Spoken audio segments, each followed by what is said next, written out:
Starlings. I just started out in the afternoon. It's winter, UK, still it's getting dark already. Craziness. So, today's video is going to be a little bit of a dipping the toe into language magic. So, I've learned the very, very basics of some languages in my time. I did French in secondary school. I started teaching myself Spanish for when I went to Spain because I was like, knowing me, I'm going to be separated from the group that I'm with and I'm going to find the one person that knows exactly where I need to go, but they don't speak any English, so let me learn a little bit of Spanish. I started learning some random Hawaiian words, but the one that I have delved most deeply into in personal practice is Japanese.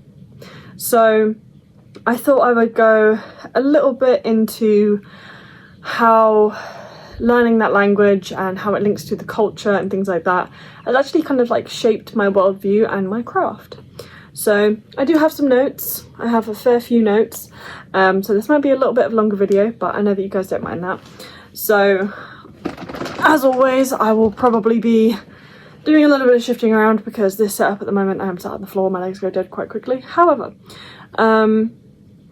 into Japanese. So we are going to be covering culture, respect, and how it has shaped my craft. I started properly learning Japanese in the first lockdown. I was doing between 1 and 3 hours a day because I had like a little timetable of everything that I wanted to get done. I wanted to become more proficient and more fluent in Japanese, and I wanted to start writing more. I have done both.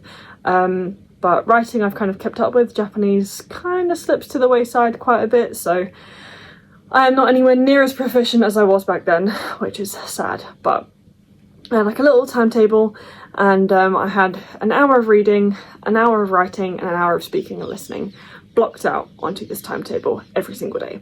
So I kind of like changed around the timing a little bit, but that was my timetable. So the days I'm like, okay, I'm up, I'm out, let's go. Those were the days that I would follow that timetable to a T, and I would have 3 hours a day of reading, writing, listening, speaking. Because I would speak along with whatever I was listening to, or sing along with whatever I was listening to, or whatever. So I was doing that like religiously over the first lockdown. And because I didn't actually have any Japanese people to speak to or practice with, I would literally just, if I heard something that was, I'd watch like videos and something like that, how to speak Japanese videos, and I would like copy and say along with what they were saying. So within that time, I was able to learn the 3 major writing systems in Japanese. Technically there's 4, because if you include romanization, but there are 3 key ones within the actual Japanese language that they use on a daily basis, and there's like different things that they represent. So the first is hiragana. It is the slightly more curved letters that you see. That is the like native Japanese words, that is the native Japanese language. Then there is, and they all like represent a single sound. So it has like a vowel and a consonant, so be ka, ki, ku, ke, ko, or a, I, u, e, o, or like whatever. Each of those sounds has a singular representative, that is hiragana. They have a similar sort of writing system, which is katakana.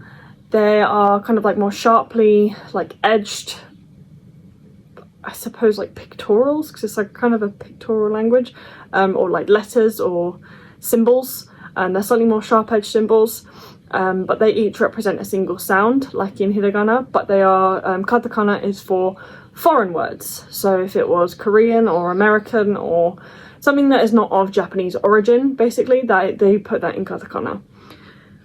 And then they have kanji, which is the Chinese characters, and they have a Chinese reading and a Japanese reading, which is very confusing sometimes, and they will have slightly different readings or meanings depending on where they are placed in a sentence or what context you are reading them in. So some of them have like 3 to 4 different meanings, and you have to know the context of the rest of the sentence to be able to know what that kanji means. There are over 10,000 kanji characters, Again, each with multiple readings and multiple pronunciations depending on where they go in the sentence. So I think the average person by the end of their schooling knows about 2,500 or something like that. That's like the key core Japanese words.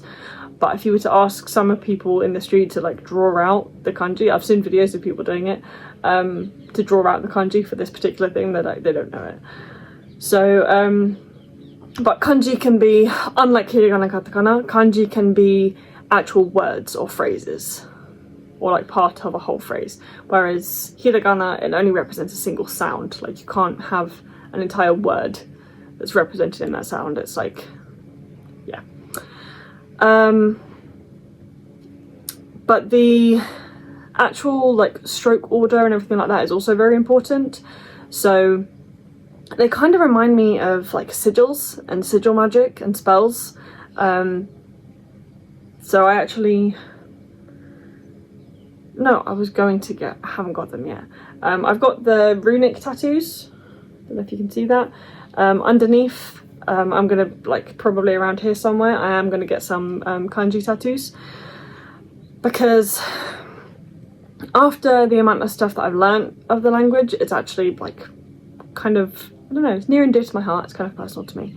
So yeah, kind of reminds me of sigils and sigil magic and things like that, because of the stroke order and being able to represent an entire like sentence within one character is like, it's like a sigil basically.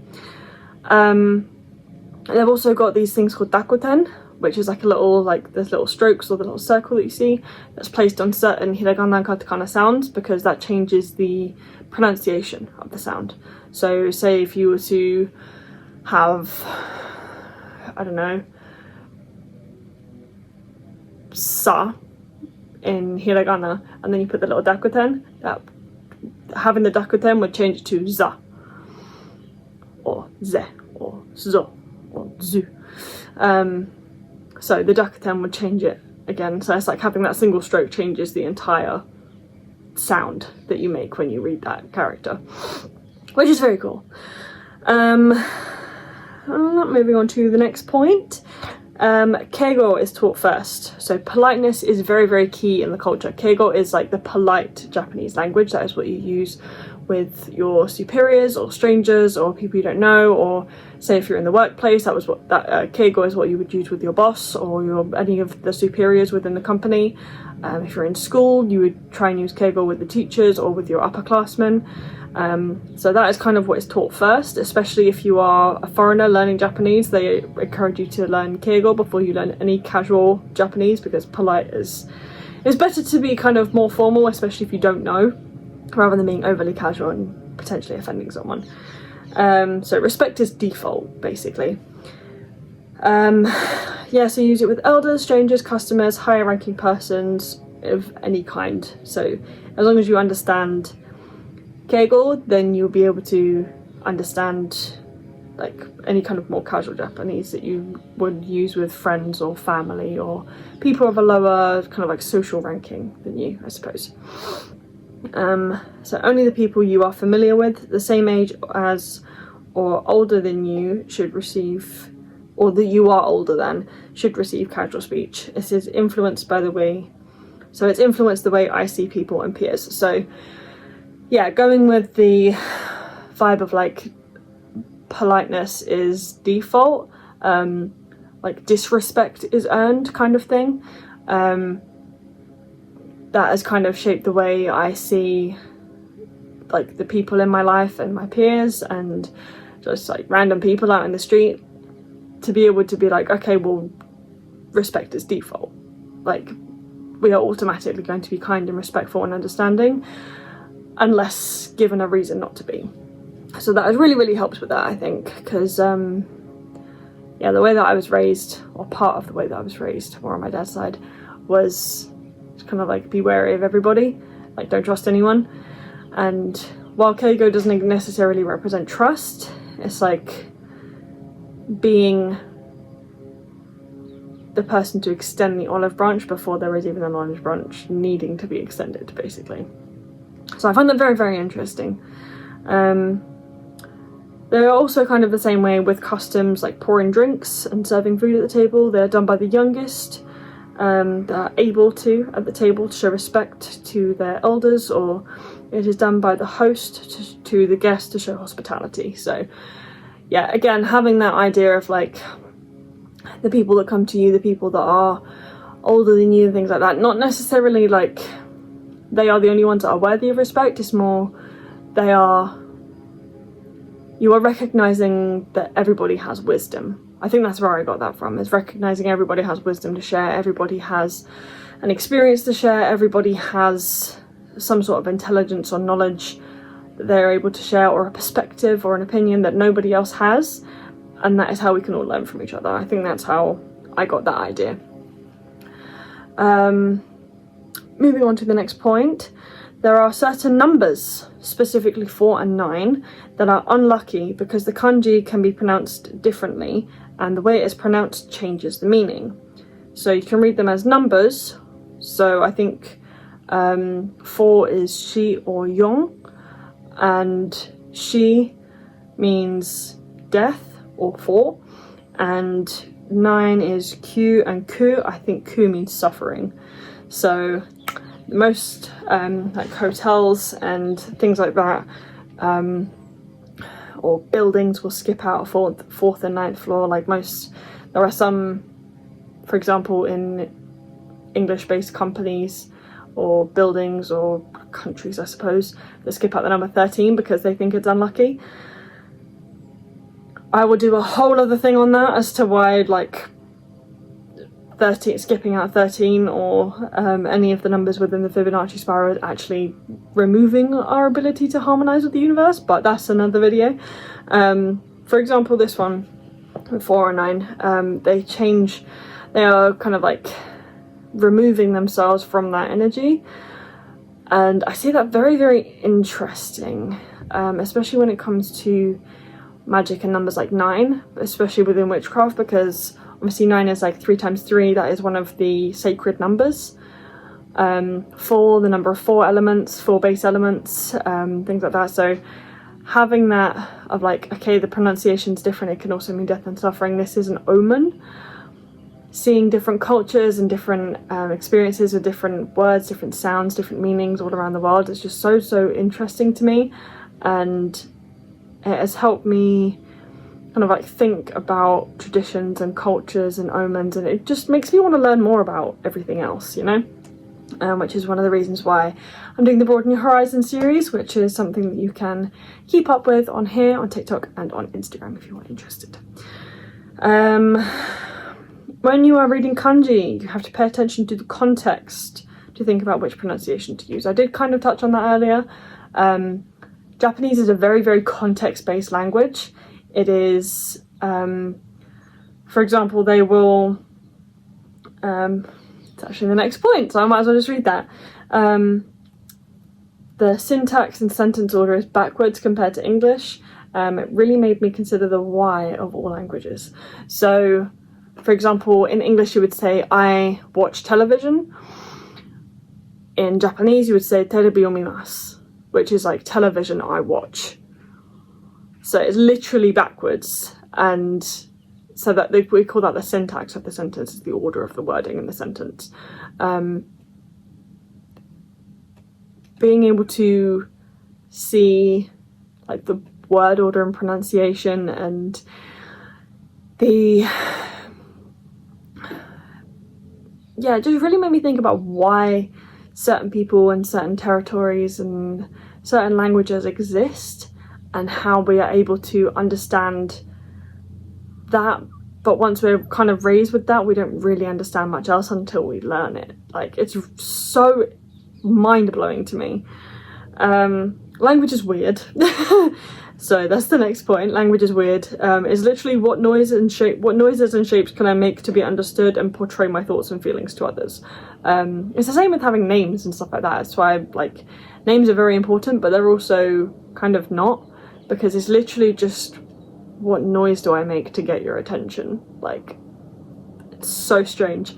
But it also places the importance of the energy of the words and the energy of, like, the intention of using the language, because the way that we speak is especially when you speak with intention. This is where like affirmations and things like that come in. When you speak with intention, every word, every noise you make is a vibration. Vibrational energy, especially within your auric field and within your karmic field and things like that, they make a difference. They matter. Your words matter. How you are talking to yourself and others matters. Like the intentions you put behind your speech that's going out into the world, going out into the universe, it matters. It makes a difference. It can shape your life. Which is why people, like, I know saying, oh, well, if you just speak really positive, it'll make your life so much better. Like, sounds really fluffy and like, ugh.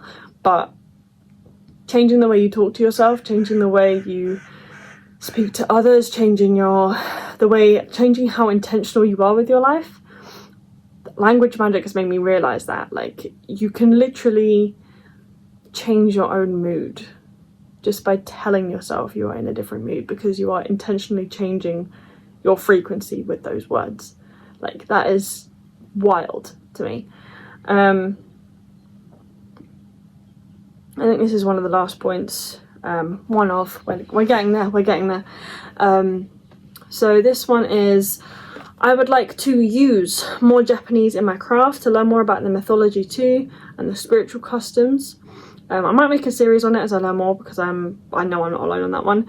That would come into my Broaden Your Horizon series. I'm basically just going to be going around the world and learning as much different mythology and customs, cultures, religions, anything like that.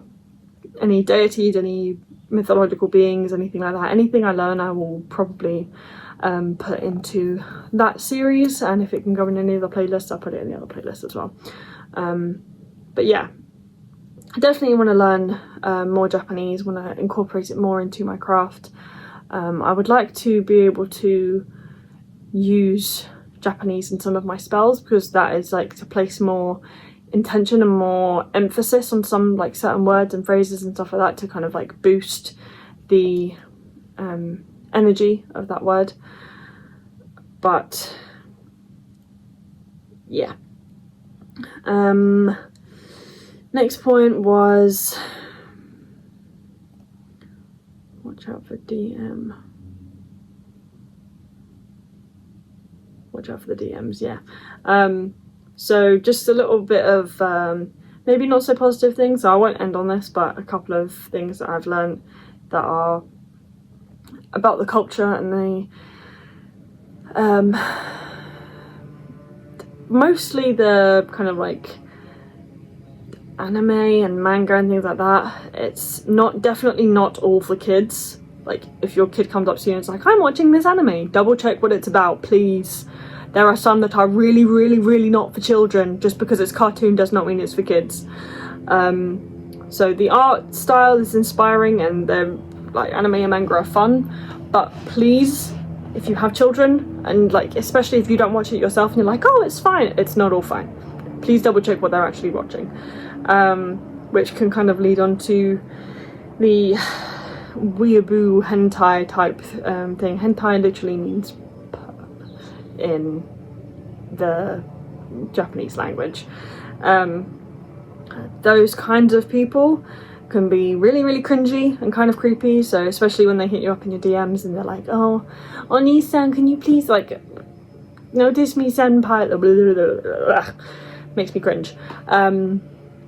But senpai literally means like elder, but because of their anime and the manga and things like that, they kind of take it to extravagant lengths. A lot of people, especially people that are like very, very interested in Japanese culture, but it's more for the manga and the anime and things like that, they are to be watched out for, I suppose I should say.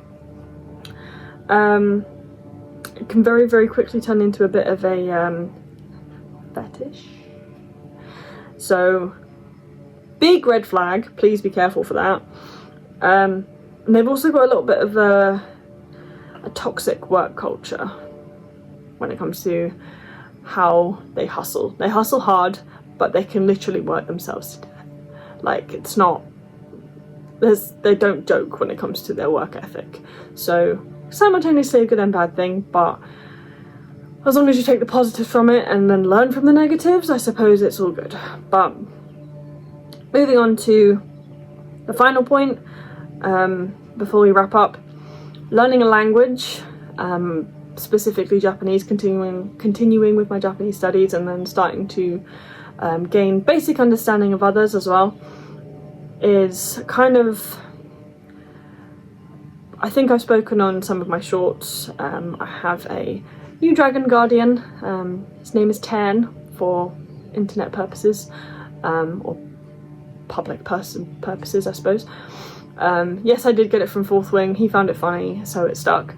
And it's very much like a Tan kind of vibe, like curmudgeonly and no nonsense, and I am aged and wisdomed and sage, so, but yeah, he found it funny, so it stuck. But learning languages and being able to learn any and everything, everything that I put out in my spiritual books, everything like that, is all an offering to Tan. Is to just learn and educate myself and do my best to educate others. So that's what we're doing here. Language magic can be very, very important no matter what language you try and incorporate, because again, using a second language for random words and spells will empower those spells, it will boost them, because you're putting an emphasis on certain things. So being able to say affirmations in another language, like you are having to think about it, you're having to put your intention into it, especially if you're not naturally fluent or like bilingual, especially if you haven't been raised like that and you are starting to learn a language. Putting the intention into working out what words you're using and how to use those words correctly, that is putting effort and energy into those things. That will boost your intention so much more. Especially if it's kind of like Japanese is a very polite and flowing language, but it's like one of the Romance languages, so like Latin, Italian or French or Spanish or something like that, using one of the Romance languages, especially for like a love spell, or using German for an empowerment spell, or using, I don't know,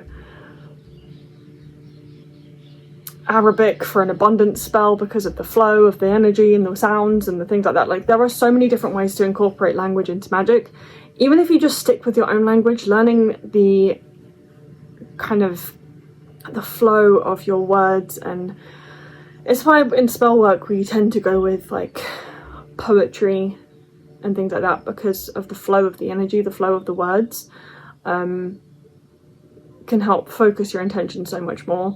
And like I said earlier, with affirmations and things like that, you are literally putting your intention into the world. You are putting energy into the world with the words that you speak. Like, the words that you speak are so important. The words that you think are important, because energy can't tell the difference. Like, yes, saying it out loud adds vibrational energy, but thinking it does the same to your energy. So yeah, this was kind of like a part one of language magic, just based on the languages that I'm aware of. Going into any further things, I can kind of make this a little bit of a series playlist for what we can use language magic for. If you would be interested in that, please leave that in the comments down below, and I will definitely be sure to plan that, because that sounds super interesting and I would love to do that for you guys.